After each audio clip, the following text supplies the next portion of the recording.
Welcome to EntrePods, the most cutting-edge podcast for entrepreneurs and investors. We answer the hottest question today. So now what? We are radically civilized with a focus on durable solutions that make the most positive impacts in your business, financial, personal, and community life. The world right now belongs to entrepreneurs. Today, we'll show you through our expert conversations that matter, the limitless opportunities you have right now to live the life of your dreams. The best version of you and your business starts now. Welcome to EntrePods. Hi, everyone. Welcome to EntrePods. Thank you so much for joining us today. I'm Tammy, the podcast manager, and on with me here today, I've got Jennifer Gligorich, our beautiful, wonderful host, and she has a pretty cool guest here today, so cannot wait to get started on the show. I'll hand it over to Jennifer now so she can go ahead and introduce our guest. Hey, Jennifer, how you doing? Hey, I'm doing great. I love the fact that today we have a host that's absolutely nuts, like that crap crazy. And so I cannot wait to get to talk to him more. So today's host has a very interesting background. Number one, he's a kingmaker. He's a coach for men. And so here we're very, of course, female centric. So I love to bring on male coaches because we want to support the men in our life, our fathers and our brothers and our sons. And so I'm really excited to have him on. He does masterminds and a bunch of other fun things. But the thing that I think he's really just totally crazy for is that he's interviewed over 800 guests on his previous podcast, and he did 12-hour Facebook live streams called Becoming Your Greatest Possible Self for, get this, 3.5 years. Like, I think the guy is just out of his mind, but he's an influencer. He's incredible. The work that he does with men, the masterminds that he does with men. And so I just want to bring on to the show, Christopher Burns. And what is up with what's on your head, Chris? You have to tell us. I love it. Jennifer, thank you for having me here. Tammy, thank you as well. And I'm stoked to be here. I'm wearing a crystal quartz headband with a silver coin and then a copper headband. And so what it is, it amplifies the third eye chakra. For me, it helps me focus, helps me just like it could be placebo, but I also believe in the energetic properties of crystals. And so crystals are actually in microchips and things like that. They transmit information, they store information, they receive information.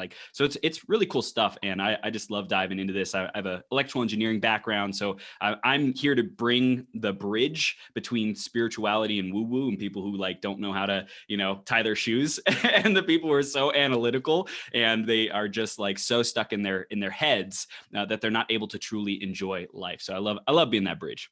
I love that. I absolutely, you know what? And you're one of my favorite type of people, the people who can take and have an analytical side. Like I know of a wonderful lady by the name of Sue Busen, and she was a scientist and a researcher. And then somehow there were health conditions and she stumbled across tapping and EFT, and she started doing it, started working, and that opened up. She's written several books now, and she, is just changing lives by taking, there is so much. Now, we can say this in groups. There's just so much about the world that we don't know, we don't truly grasp yet, and science is moving it, and we're always pushing open the boundaries. But then the same people who will say that will have such limiting beliefs to not even look at certain things. So I love that there's somebody like you that can take that background and be like, no, the truth is there's a lot we don't know, and let's push it open and let's just see. That's right. You're very brave for it. So I love that.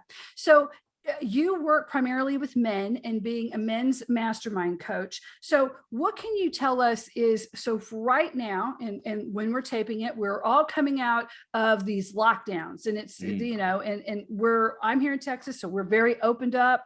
Other places are not, but we're getting out of a period that was pretty much a dark time for some people, even the people and some people did very well. There are real estate investors and other people did really, really well during this time. Other people didn't, but it was interesting times. Let's put it that way. So when you're working with your men now, what are the things that they're most struggling with that you're trying to help them through? So good. Well, I believe a big part of the men's healing journey is forgiveness, is learning how to forgive themselves, learning how to release the past, heal from the past, because they can be so stuck in their head about the shame, the guilt, what happened.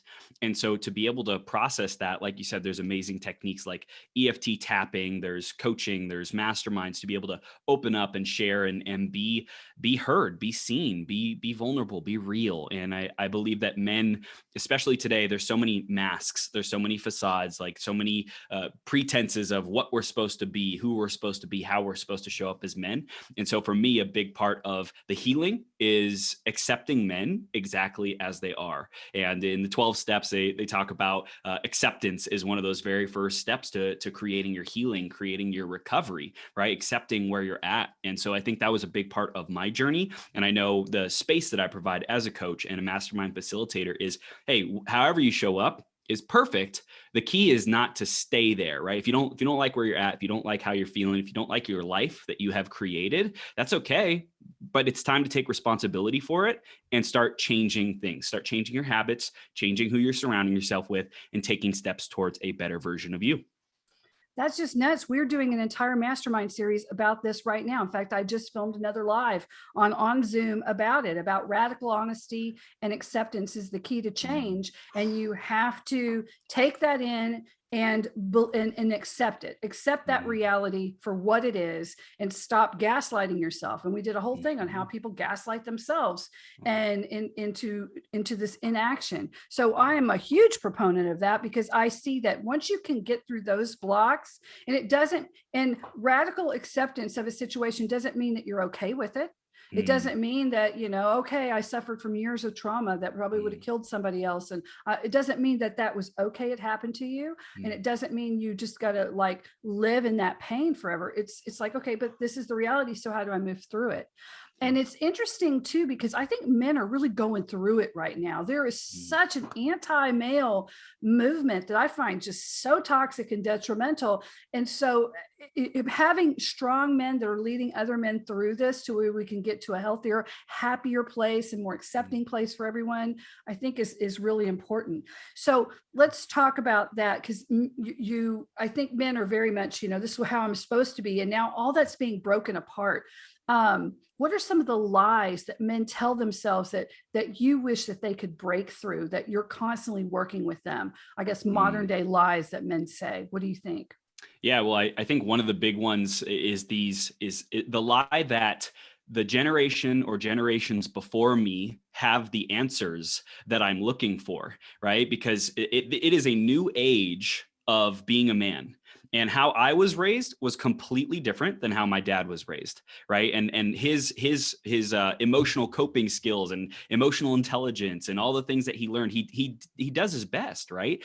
And the raising that I had personally as a millennial, living in Southern California, growing up there, it was really I would say comfortable. And I think that's a big challenge for a lot of millennial men specifically these days, is being too comfortable and expecting life to cater to us, being entitled, expecting instant results. I mean, we grew up with microwaves and internet and being able to find and receive and get information, dopamine hits, right? Whether it's addictions or pornography or drugs or acceptance, approval, likes, social media. Like social media is a crazy addiction that people don't even recognize, and it's like they're 18 and older to go smoke a cigarette, but you can be whatever age you want to use social media. That's crazy, right? So it's a completely different paradigm that we are living in. And I think a lot of young men, especially, and even parents, right? Parents, we're doing the best that we can. I don't have kids yet, but I'm super excited to bring some epic babies, super babies into this world. And, for me, I know that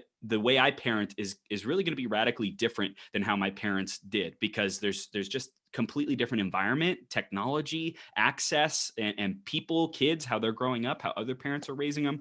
So I know it's going to be a radically different thing. So I think that's number one. Is we are on this path as men and women too, right? We are on this path to listen to the inner knowing, listen to our souls, listen to our intuition within that is going to guide us towards living our best life.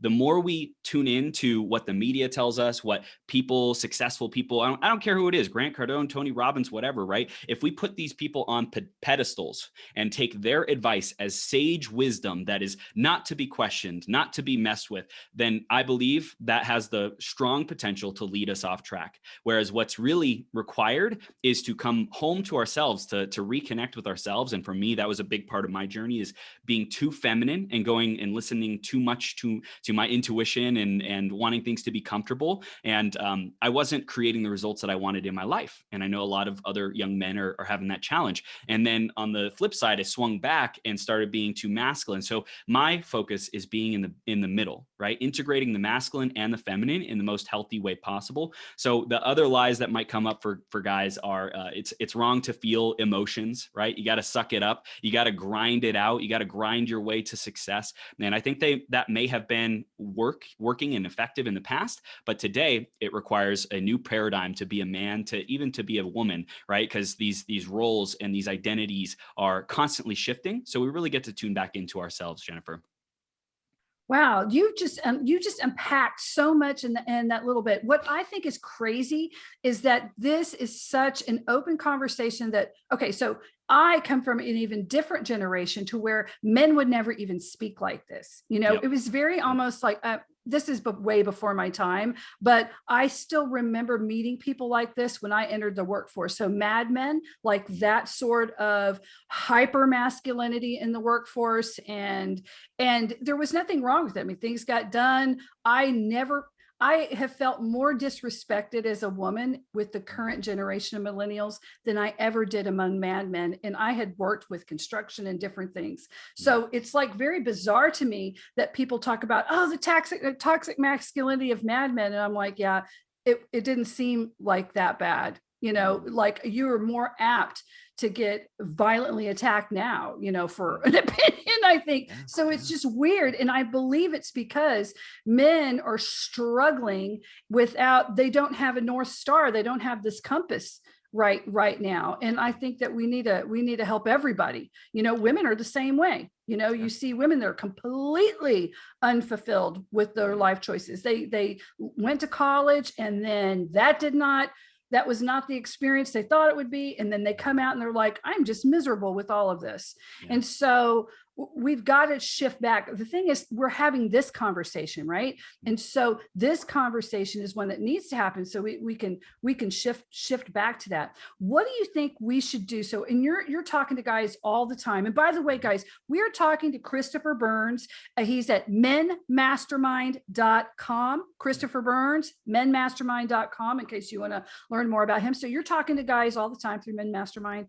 And what are the things that you feel like society, we can help shift this conversation, have more conversations like this, where we're really listening to each other and trying to build a new world? Because really, it can be better. We can always improve it. I'm just sick of all the negative voices out there, right? So what do you think we can do? And what have you been hearing? Like, what do guys need? And where do you think we're going? That's a lot, but it's perfect. It's perfect. So the thing that comes to my mind and my heart is the going back to the addictions, because I believe men are numbing themselves, and men and women, right? We both are, but men specifically are numbing themselves with these addictions to not deal with their life, right? And so it takes a level of courage. It takes a level of willingness to confront the shadow, confront the stuff that doesn't work, right? The unworkability of our life and the things that are out of alignment. And so for me, the best way that I've found that is to surround myself with other guys who are putting themselves in the ring, on the court, not in the stands, not being armchair quarterbacks, armchair, commentators of other people's lives. Like, get the heck off of social media. Stop comparing yourself to other people. Stop trying to be like other people and just be yourself. But have people around you who are honest enough and who are, let's say, grounded enough in their own masculine, their own identity and who they are, that they can challenge you. Because a lot of people are so afraid of challenging others, because then it will come back. A lot of men are afraid afraid of what will it mean if I call someone forward into their greatest version and their greatest being? What will happen to me? You know, what happens if they call me forward? Will I be enough to handle it? Will I be able to take that criticism and take that pressure? And so for men and women, how we grow is different.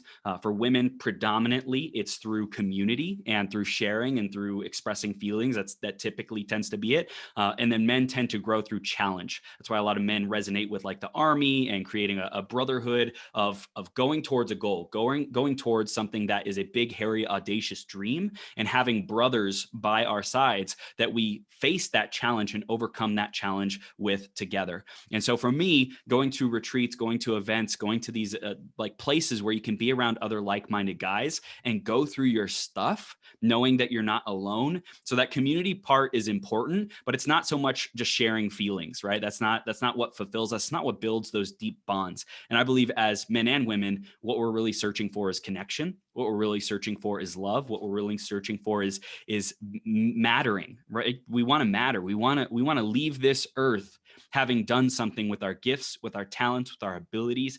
And I feel a lot of people are just, like you said, so directionless that they're not tapped into that. So in the Mastered Man curriculum that we have for our masterminds and coaching and events and things like that, we have 3 pillars. It's the purpose, power, and prosperity. Okay. So purpose is the first one because it's a no-brainer for me, but I know people may be saying, okay, you know, what's my next step? If you don't have some kind of document, some kind of vision for your life, some kind of direction, I don't care if it's one sentence. I don't care if it's a dream board. I don't care if for me, I loved having this kind of like 2-page paper with really small text that had all the different areas of my life and what they look like as my dream life. I took the time, I invested the time and money and energy to go all these different seminars and coaches, but we'll talk about time. I invested the time to create this document that is a picture perfect vision of my life, my best life ever. And because I put that time in, I then started having clarity on, am I on track or off track? And people don't know if they're off track because they don't have a document that defines the best version of themselves and the lives that they want to create. And here's the thing, Jennifer, it's okay if you get it wrong. In the very beginning, I thought I wanted to be this playboy and, you know, have all the cars and mansions and women by my side, right? That was my version of success when I was 21, right? But over time, I've come to know who I am, know thyself. And it was through this process of first being willing to write that stuff down as a life document, a living life document, my purpose document, purpose manifesto is what we call it. And so I have that and I looked at it every day. Sometimes I would affirm it, sometimes I would visualize it, whatever it might be, but I just got in touch with who do I want to be. And so that's really a question I invite everyone who's tuning in right now to ask yourself more often is, what do I want?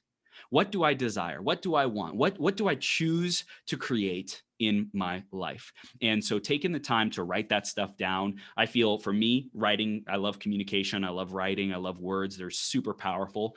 And so being able to write that down and get that on a piece of paper. So it's not just in your head floating around. It's not just some, like ethereal thing that comes and goes as it pleases. No, like put yourself to the task of writing down what you want your dream life to look like, and then reflect on that, reflect on that, reflect on that. Then go take action, right? Go take action based on, oh, if I want to be this version of myself, I want to have $1 million in the bank and I'm making whatever, $100,000 a year. What does it take to grow to that version of me? What does it take to take those next steps? Maybe I get to hire a coach. Maybe I get to bring on team members. Maybe I get to refine my processes and my systems, whatever it is.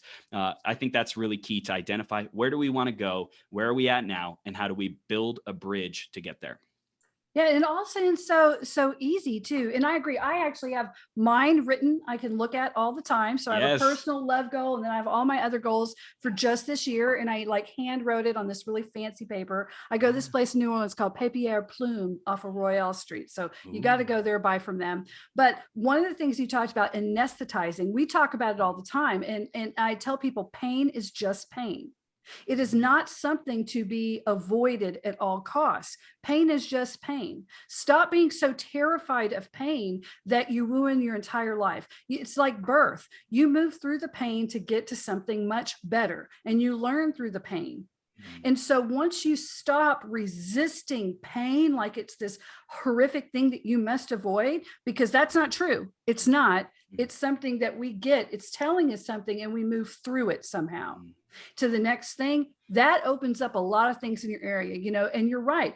The internet, alcohol, there's a lot of people drinking a lot extra here in lockdown because it's just boring. They're bored. All of those things to anesthetize ourselves for what's going on, that's not helping you. It's not serving you at all. So I absolutely agree with that. We talk about this all the time, and getting your number ones. And if your business is not structured to your number ones, you're never going to get full buy-in from yourself, much less a team, because your mission and what you really want are always going to be at odds a little bit with each other. So I just absolutely love that. Okay, so now I want to talk a little bit about doing all those episodes. Because that seems just bat crap crazy to me. Like doing a 12-hour live. Tammy's like, can you imagine just being live for 12 hours? And I'm like, we would go off the rails so hard. Within 10 minutes, I would be like, okay, we're not going to get into politics. We're not going to be that. And then 10 minutes later, I've like got a shaved head, putting a proclamation on the church door, these shall not do that. I'm going to get all crazy. So like, how did you not go off the rails? Why? And you did it for so long. Yeah. So what did you get out of that? Like, man, so much confidence in my self-expression, so much networking, so many new connections with other people. Like it was huge. I'd say the big thing that it gave me was this freedom to be myself. And like you said, with going off the rails and stuff, I did that time and time again, right? But the key was, the more I did it, the more I got into my zone of, hey, what truly is me? What's like I'm doing, let's say to people please, or to try to entertain people or whatever it might be. And what is really my truth? And which one of these segments and aspects of me and my self-expression is true to me? And so one of the best things that happened on this 12-hour live stream is multiple times I spoke my now fiance, and we're getting married this weekend, which is so awesome. Perfect timing. So yeah, it's Brad. Thank you. Yeah. Thank you. So before I met her, I was constantly, constantly being every couple of marathons, every couple of these 12-hour live streams, speaking her into existence, right? And I created her. I said,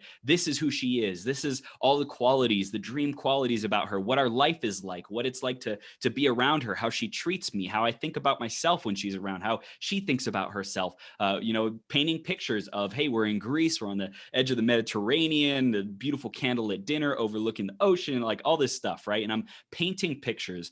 And so for me, it gave me this freedom of self-expression of, hey, I really do create my reality. By the way, I manifested her because I was so in alignment and trusting myself that, hey, this is right. This is right to speak this woman into existence. Other people were witnessing it. Other people were validating it. Other people were tuned in, feeding the vision energy. And so I say that was one of the biggest things, is being able to be confident and self-expressed as who I am, and have other people enjoying being there, being a part of the journey. And like I said, the connections, the relationships that I built, the memories and experiences of having these conversations.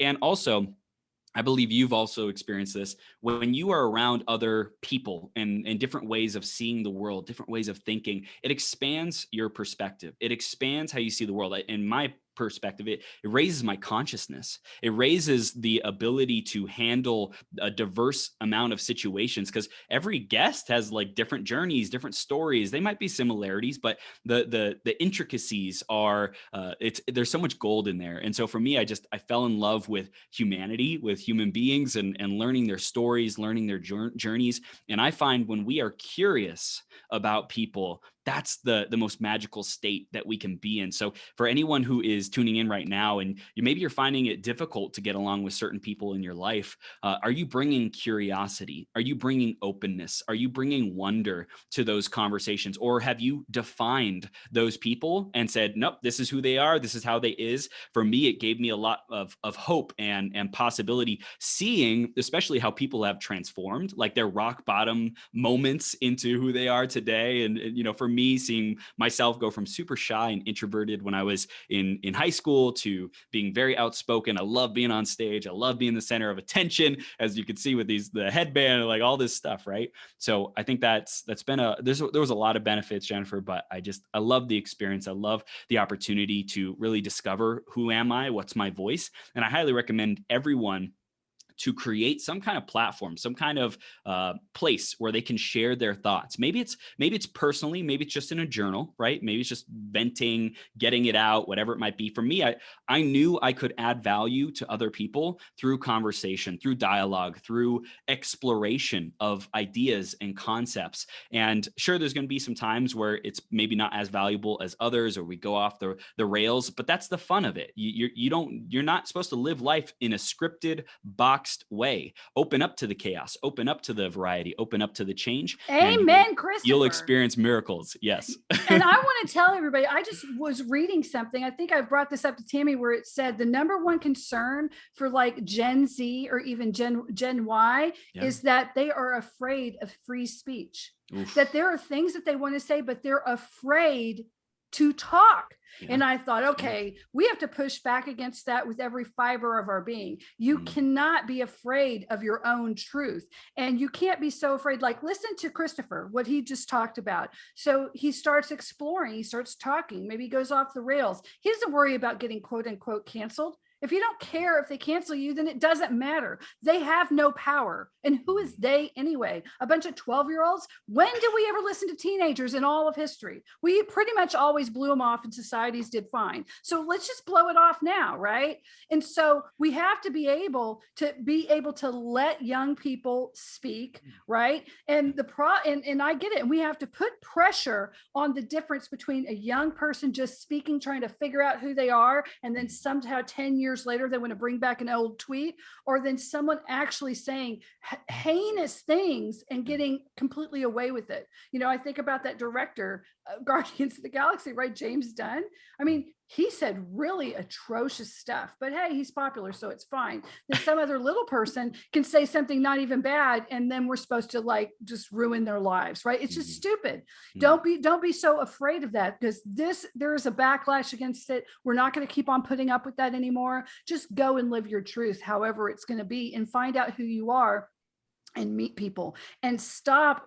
And when you said, you know, you've already judged the book by its cover, that is the number one worst thing when you talk about real privilege. And that's some of the things that I've taught. You know, I had written a book and I was talking to mostly disenfranchised youth, you know, because I had been homeless as a teenager. And I talk about what real privilege is. And most even incredibly educated people, they blank out. They've only heard of white privilege or black privilege. And I'm like, that is one score of a real privilege test that's massive.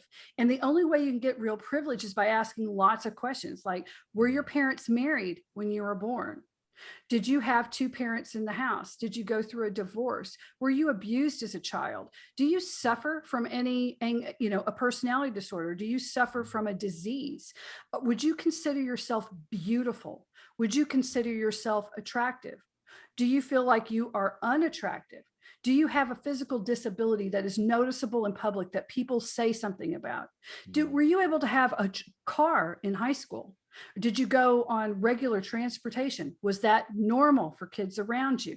There are a billion questions you ask people. And I'm going to tell you, when you do a real privilege test with people, race has very little to it. You ask about race, but in the end, the numbers are around the gamut, because it is not, our world is not as racist as people say that it is, not at all. And privilege has a lot to do with economics.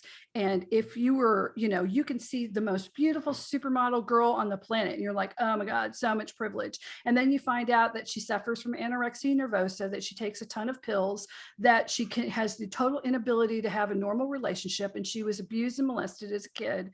And she'll probably never be able to get out of it because she's got crippling things, and nobody's going to stop her because she's pretty and she's on Instagram. She has enough money to anesthetize herself to never get real help.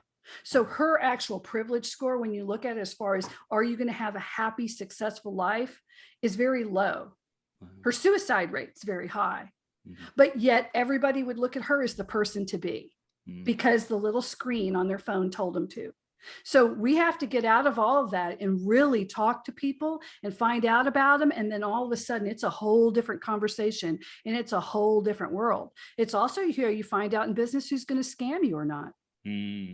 I mean, how many times, if you're going to be an investor, we talk to real estate investors a lot, and we'll get to know them. There are so many people who were never taught how to actually get to know someone, and that you can't get to know them over text. It takes several conversations and listening and paying attention. And what is a red flag, and looking at body language. And the people who do that avoid going down the rabbit hole of investing their money and getting in a Ponzi scheme. Wow. You know what I'm excited for though is that we care so much about this, and like a curriculum, developing some kind of curriculum. Like I know, because we're talking about it right now, there exist curriculums or people are developing it to teach these things. Oh my God, this is a great idea. Youth, right? This is a great course. We could teach a course. Okay, so Christopher and I are going to come together and teach a course of how to avoid people that suffer from cluster B personality disorder, how to know those ahead of time, and how to do body language and different things and find out somebody's real privilege, so you can check yourself during a conversation and be able to communicate more effectively with people. You know, it's so beautiful, because I believe people, if they knew better, they would do better. But we're just not equipped with the right tools and the right resources and skills early on. So I think this is a phenomenal idea. And I know, like I said, I'm sure that there's already people who are working on this. And so because we're bringing awareness to this and sharing about it with the audience and with, people who we care about, then it's spreading the idea, spreading the awareness. So I really love this. This is powerful. It really is. And I'm actually writing notes on it. That's a very good idea. There's a lot that we can put into that I don't think, like, what kids aren't taught in school that's so important. I had a class in school. It was called practical math, and I was in honors courses, so I didn't need to take a hard class. So I had taken a blow off class, right? That blow off class was one of the most important classes I took. It taught me how to fill out a rental application for an apartment. It told me what to put on my checklist for an apartment. It told me how to fill out a car loan, how to get a bank account, how to do my taxes, how to do a bank register back when you used to do a bank register, and all these very practical math things, from shopping and how to quickly calculate tax. They don't even offer this course anymore. One thing I want to touch on that's tangible and actionable for our listeners is, if you are building a relationship with someone and they seem like they're the real deal, that like everything's awesome, good, right? Like allow them to have that space of they're freaking awesome. And I would develop in loving, compassionate, healthy ways, tests, right? These tests, these micro tests, these milestones before you go in and you sign a book deal or sign a business partnership with someone. Create these milestones and find out, hey, like, can we work together on an event? I'm doing that right now with a guy here in Las Vegas. He's amazing. I've been seeing him for about 6 months. He's a chiropractor, and we're putting on a men's event in about 60 days, right? And we don't have anything like super clear and written out as far as like contracts and stuff like that, but we're saying, hey, let's test our workability, our flow, our harmony, our team-based attitude, and how we feel working with each other. Is it easy? Is it fun? Is it enjoyable for this project? And then that will determine if we want to continue and do more. Otherwise, if it's not, that's cool. Like we'll say, hey, this is a great run, great test, and we'll go our separate ways, or say maybe we're just not meant to be business partners or co-creators of future things right now. And that's totally perfect. But you really get to define, hey, I'm going to give this a project run and see how we operate, how we function on this project. And that will determine if we move forward or not. So especially if you're looking for coaches and mentors and people around you who you want to surround yourself with, start with the free stuff, start with their free content, see if you get results, see if you get the wins from that, and start testing that stuff out to see if you are a good fit with them and their style and their way of doing things. Yeah, but I highly believe in contracts. I'm just going to put that out there. Yep. I'm very much into contracts and things. I want to put it down on paper. If I'm going to have to shell out any money, I'm going to want some expectations defined ahead of time. So I'm just sorry. You were going to talk about that. I 100% agree. 100% agree. Yep. Anyway, well, guys, we've already blown through a half hour. I cannot even believe it. This has been so great. So, guys, we've been talking to Christopher Burns. And if you want to find out more about Christopher, just go to menmastermind.com. And he's got a freebie for us. I know our EntrePods listeners are so lucky. So you go to menmastermind.com/20% toolkit. And we will have the links like we always do under the show. And then of course, like, comment, and share, and do all the stuff. Anyway, Tammy's going to take us away unless you have anything else you want to leave with our listeners and viewers. I appreciate you, Jennifer and Tammy. I appreciate everyone who's tuned in today. And just, I would say, open up your hearts, be more loving, be more compassionate for people. You never know what people are going through. And there's a famous Mother Teresa poem as well, the Do It Anyway poem. Go look that up. Go look up Mother Teresa, Do It Anyway. I'm going to leave you with that open loop so you can go discover that on your own. I appreciate you both. Thank you. Awesome. Thank you so much, Christopher. That was really very enlightening conversation. I really like where you guys went with that. So thank you again, Jennifer, for hosting. And if you would like to find us, we are on all of the podcasting platforms. We are EntrePods. On social media, we are at EntrePods. We would love a like and a rating, and just let us know how we're doing. Thank you again, everyone, for tuning in, and we'll see you next time. Have a wonderful week. Bye-bye.